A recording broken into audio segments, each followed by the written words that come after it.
Flame and the Arrow, epic adventure, hurled from the screen with all the pomp and pageantry of history's most colorful era, when a proud people lay crushed in the iron fist of the cruel invader, Ulrich, the Hawk of Hesse. Here, feudal barons ravaged the land to live in regal splendor upon the rich spoils of victory, until one man rose to challenge the despot, Dardo the Arrow, whose shafts of vengeance struck swift and sure, as he led his gallant band on 1,000 midnight raids. Dardo, whose courage in conflict braved the strongholds of the intruder, whose audacity in love aspired to an even more formidable fortress, the heart of the arrogant Anne of Hesse, whose uncle the Hawk had sworn to destroy the Arrow. Ulrich, if anyone moves, I'll put this apple in your mouth for the fancy-dressed pig that you are. This is quite foolish, Dardo. None of you will leave the castle alive.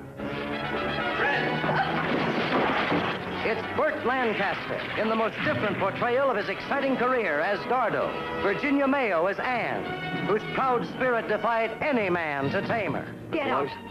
Why didn't I think of this before? What exactly are you thinking?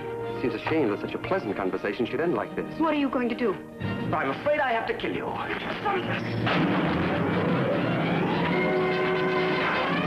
Now you better come with me, Dardo. You want me to make love to you because you're afraid he won't come back. Dardo. If anyone interferes, the boy will pay for it.